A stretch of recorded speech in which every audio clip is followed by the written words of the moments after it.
আল্লাহ নবীর জামানার সাহাবারা যেমনভাবে তারা দ্বীনের জন্য পাগল হয়েছিল, নবীর যুগের নারীরাও ইসলামের জন্য পাগল হয়েছিল। ঠিক না বেটি? আল্লাহ নবীর কাছে একটা মহিলা গেছেন দুধের বাচ্চা নিয়ে। বললেন, ইয়া রাসূলুল্লাহ, আমি আমার বাচ্চাটারে যুদ্ধের জন্য অক্ষ করে দিলাম। আল্লাহ নবী বলেন, মা রে, এই বাচ্চাটা তো জিহাদের ময়দানে কোনো কাজে আসবে না, কারণ সে দুধের বাচ্চা। মহিলা বলেন, ইয়া রাসূলুল্লাহ, বাচ্চাটা যে কাজে আসবে না এটা আমি ভালো করে জানি, তবে আমি আমার কলিজার টুকরাটা আনছি এই উদ্দেশ্যে বেঈমান কাফিরেরা আপনার দেহকে লক্ষ্য করে যখন তীর মারবে আমার বাচ্চাটারে ডাল হিসাবে ব্যবহার করবে। এই আয়াতটা নাজেল হয়েছিল মক্কাতে। কোন সময়? নবী যখন মক্কার জমিনে নির্যাতিত নিপীড়িত, তখন মদিনা থেকে আনসার সাহাবারা আল্লাহর রসুলের হাতে 3 বার বয়াত গ্রহণ করেছিল। প্রথমে বয়াত গ্রহণ করেছিল 6 জন, পরে বয়াত গ্রহণ করেছিল 12 জন, আর তৃতীয় নম্বরে বয়াত গ্রহণ করেছিল 70 জন। এদের কাছ থেকে নবী বয়াতটা নিয়েছিল বর্তমানে যে আমরা হজের মধ্যে গিয়া শয়তান পাথর মারি আসিনি একটা জায়গা, এই জায়গার পাশে একটা জায়গা ছিল আকাবা। এখানে আল্লাহর রসুল 70 জন মদিনার আনসার সাহাবাদের কাছ থেকে বয়াত নিছিল। বয়াতের শেষে আব্দুল্লাহ বিন রাওয়াহা বললেন, ইয়া রাসূলুল্লাহ, আমাদের নিকট থেকে যে বয়াত নিলেন আল্লাহর কোনো শর্ত আসেনি বা আপনার নিজের কোনো শর্ত আসেনি, থাকলে বলেন। সুবহানাল্লাহ। নবী বলেন, হ্যাঁ আল্লাহরও শর্ত আছে, আমারও কিছু শর্ত আছে। আপনার কার কোনটা শর্ত কইয়া লাগে? নবী বললেন, আমার আল্লাহর শর্ত হলো আল্লাহর ইবাদত করবা, আল্লাহর সাথে কাউকে শরীক করতে পারবা না। আর আমি মুহাম্মদের শর্ত হইল মক্কার যে পরিবেশ বেশি দিন তখন যেত না, যদি তোমরা দেশও জায়গা তোমরা যেমন ভাবে নিজেদের জানমালের হেফাজত করবা, আমি মুহাম্মদের জানমালেরও হেফাজত তোমরা করবা। সুবহানাল্লাহ। যখন আব্দুল্লাহ বিন রাওয়াহা বললেন, ইয়া রাসূলুল্লাহ, যদি শর্ত আমরা মানি লাভটা কিটা? তখন নবী বলেন, লাভ হলো এর বিনিময়ে তোমরা জান্নাত চিরকালের জন্য মালিক হইয়া যাবে। এই ঘটনার পরিপ্রেক্ষিতে আল্লাহ তাআলা সূরাতুত তাওবার 111 নম্বর আয়াতটা আল্লাহর রাসূলের কাছে নাযিল করেন। ইন্নাল্লাহা আশতারা মিনাল মুমিনিনা আনফুসাহুম ওয়া আমওয়ালাহুম বিআন্না লাহুমুল জান্নাহ। নিশ্চয় আল্লাহ মুমিনদের জান আর মাল ক্রয় করে নিয়েছেন জান্নাতের বদলা।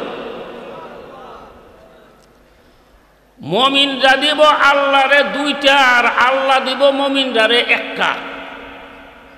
মুমিনের জান মুমিনের মাল আল্লাহর পথে দিবে, আর আল্লাহ চিরকালের জন্য ওই মুমিনের জন্য জান্নাতের ফয়সালা করে দিবে। জান্নাত পাইতে গেলে আল্লাহরে কিছু দেওয়া লাগবো নি? কিতা জানমাল? ওই বলি বেটা কইলিছে আল্লাহরে দেওয়া লাগবো জান আর মাল, আর আল্লাহ দিব আমরা রে জান্নাত। সুবহানাল্লাহ। জোরে কর, আরো জোরে। যেমন নবীর সাহাবারা জান মাল আল্লাহর রাস্তা দিছে, কোন কোন সাহাবারকে আল্লাহ তাআলা ইন্তেকালের আগেই বেহেশতের সুখবর দিয়ে দিছে। সাহাবায়ে একরাম যেইভাবে আল্লাহর দ্বীনের জন্য, মুহাম্মদুর রাসূলুল্লাহ সাল্লাল্লাহু আলাইহি সাল্লামের জন্য জান এবং মালের বিসর্জন দিয়েছেন। কিয়ামত পর্যন্ত এমনভাবে জান দৈন্য হলেও পাওয়া যাবে না, মাল দৈন্য হলেও পাওয়া যাবে না। ঠিক না বেঠিক? জোরে কর সুবহানাল্লাহ। জোরে কর আরে জোরে। আচ্ছা, এই জানটা কার? আল্লাহ। আপনার হাতে যে মাল আছে এটা কার? আল্লাহর না? মুসা নবী কারণ রে বলল, তুই জাকাত দিস না কেরে? ও মাল দূরাইছে, আমি জাকাত দিতাম, আমি কেরে? আমি যাদেরকে জাকাত দিতাম কেরে? মুসা নবী আরে মাল তো আল্লাহ তোরে দিছে, কারণে কইতে আমি জুড়াইছি, আল্লাহ দিছে কেমনে? নাউজুবিল্লাহ। জোরে কর। এমন কারণ মারা লোক কিন্তু আমরা দেশও আছে, আছে না? নাই নাই নাই, আসেনি। ওয়ামিম্মা রাযাকনাহুম ইউনফিকুন। আল্লাহ বলেন, আমি তোমাদেরকে যা দিছি এর থেকে কিছু আমার পথে দিবা। তাহলে এই আয়াতের দ্বারা স্পষ্ট হয়ে গেল আমরার হাতে যা মাল আছে সবগুলি দিছে কে? আর জোরে কর। আল্লাহর দেওয়া মাল, তোমার নাই, তা জানো আল্লাহ। সুবহানাল্লাহ। জোরে কর আরো জোরে। এক যুদ্ধে আল্লাহর রাসূল কালেকশন করতেছে, তোমরা কে কি পরিমাণ দিবা দাও। উমর রাদিয়াল্লাহু তাআলা আনহু বাড়িতে গিয়া নগদ যা মাল পাইছে জমায়া অর্ধেক নবীরে দিলাইছে। আর মনে মনে আজকা আমার থেকে কেউ বেশি দান করতে পারত না, অর্ধেক দিলাইছে। হযরতে আবু বকর সিদ্দিক রাদিয়াল্লাহু তাআলা আনহু বাড়িতে গিয়া যা পাইছে জমায়া সব দিলাইছে। কিন্তু উমরের মাল বেশি, আবু বকর সিদ্দিকের মাল কম। তোমার লাগে দিন না? আল্লাহর নবী বলেন, হে উমর, কি পরিমাণ মাল তুমি এনেছো? উমর বলেন, ইয়া রাসূলুল্লাহ, বাড়ির মধ্যে গিয়ে যা মাল আমি পেয়েছি সমস্ত মালগুলোকে আমি দুই ভাগে ভাগ করে এক ভাগ বাড়িতে রেখেছি, আর এক ভাগ দিনের জন্য আমি দান করেছি। আল্লাহর নবী বলেন, হে আবু বকর সিদ্দিক, তুমি কি এনেছ? আবু বকর সিদ্দিক বলেন, ইয়া রাসূলুল্লাহ, আমি বাড়ির মধ্যে গিয়া যা মাল পেয়েছি সমস্ত মালগুলো গাঁটুরি বেঁধে আপনার দরবারে হাজির হয়ে গেছি। সুবহানাল্লাহ। এখানে উমরের মাল যদিও বেশি, সওয়াব কিন্তু আবু বকরের বেশি। ঠিক না বেটি? আল্লাহর নবী বলেন, হে আবু বকর সিদ্দিক, তুমি যে বরের সব মাল নিয়ে আসছো, তোমার পরিবারের জন্য কি রেখেছ? হযরতে আবু বকর বলেন, ইয়া রাসূলুল্লাহ, আমি আমার পরিবারের জন্য দুইজন রাখছি, একজন হলো আমার আল্লাহ, আরেকজন হলো আমার নবী। দুইজন রেখেছি পরিবারের, দিন এমনি চিন্তা হয়েছে না। ঠিক না বে ঠিক? আল্লাহর নবী সাহাবায়ে কেরামদেরকে যখন জান দেওয়ার কথা বলতেন পাগল হয়ে যেত, ইসলামের জন্য জীবন দেওয়ার জন্য। ঠিক না বে ঠিক? হযরতে আনাস বিন নজর রাদিয়াল্লাহু তাআলা আনহু উহুদের যুদ্ধের সময় আল্লাহর নবীকে গিয়া বলেন, ইয়া রাসূলুল্লাহ, আমি তো বদরের যুদ্ধে অংশগ্রহণ করতে পারি নাই, ইসলামের সবচেয়ে বড় যুদ্ধ বদরের যুদ্ধ। এ নবী, মনের মধ্যে বিরাট বড় আফসোস,